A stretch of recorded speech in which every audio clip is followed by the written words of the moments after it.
parece ser esse ponto, né? Essa cobrança por uma política fiscal restritiva, né? Que foi estava na base daquela ponte para o futuro, na base do golpe contra a Dilma em 2016.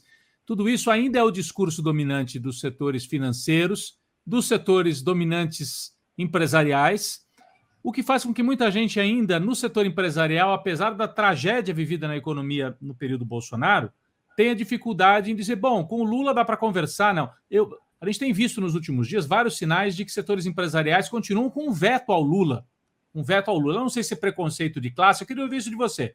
Se é uma questão dos cânones aí da cartilha econômica, que eles acham que o Lula pode romper, mas o Bolsonaro já está rompendo, então eu não entendo qual é o medo que tem em relação ao Lula. E aí o presidente Lula foi, hoje, se reunir com empresários na Fiesp, o pessoal da indústria, o que restou de indústria, infelizmente, né?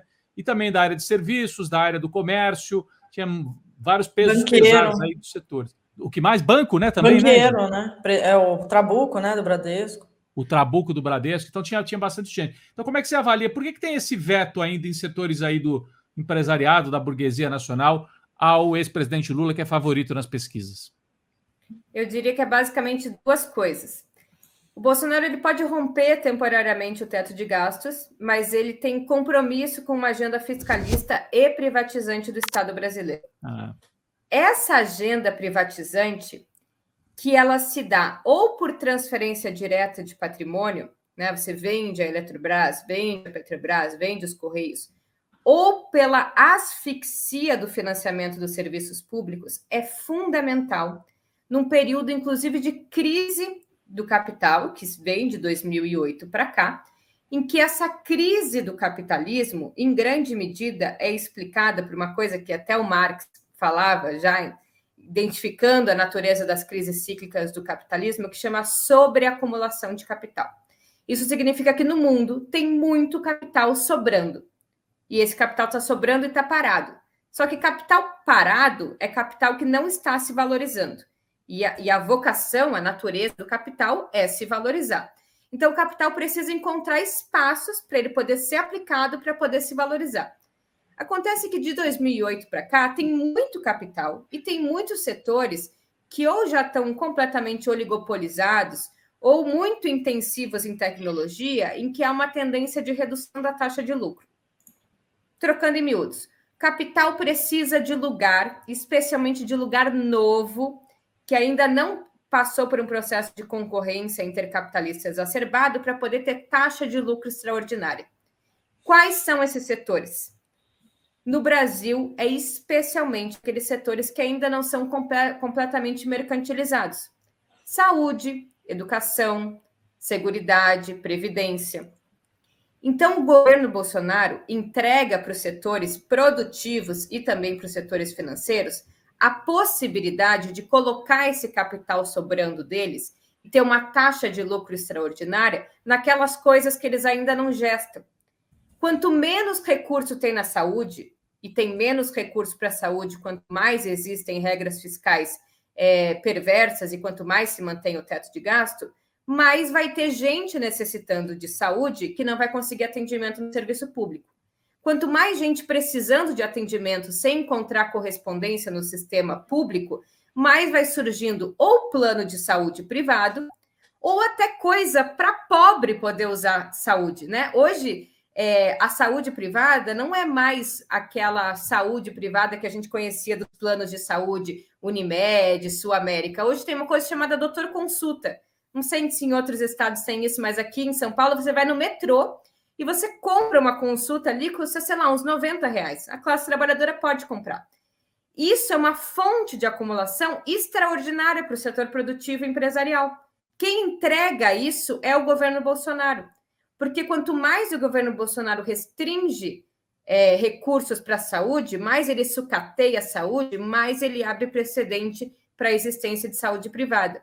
Quanto mais ele sucateia a educação, mais ele abre precedente para a existência de escolas privadas, inclusive precedência de legitimidade subjetiva. Mais a população vai acreditando pela asfixia e impossibilidade de reprodução em condições adequadas desses serviços, de que o caminho é privatizar, porque no setor privado, né, a oferta de saúde de fato é melhor, embora ela pague alguma coisa. Se alguém fizer a conta de quanto ela paga de impostos e o quanto ela pagaria pela sua consulta no Doutor Consulta, talvez, inclusive, ela achasse que é uma boa, mesmo sendo pobre, que a saúde seja privatizada no Brasil.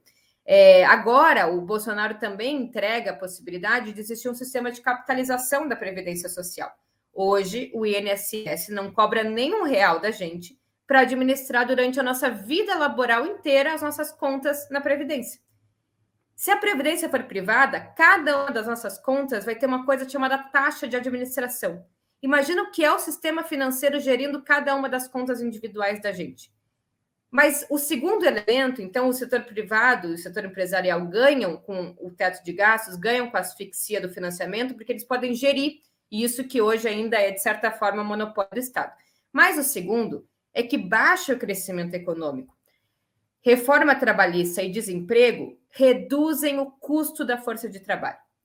Hoje, no Brasil, o setor empresarial não tira o pé do barco do Bolsonaro, porque a taxa de lucro, mesmo num período de baixo crescimento econômico, em que a massa total de lucro cai, a taxa de lucro, a diferença entre o capital adiantado e o capital total, aumenta no governo Bolsonaro.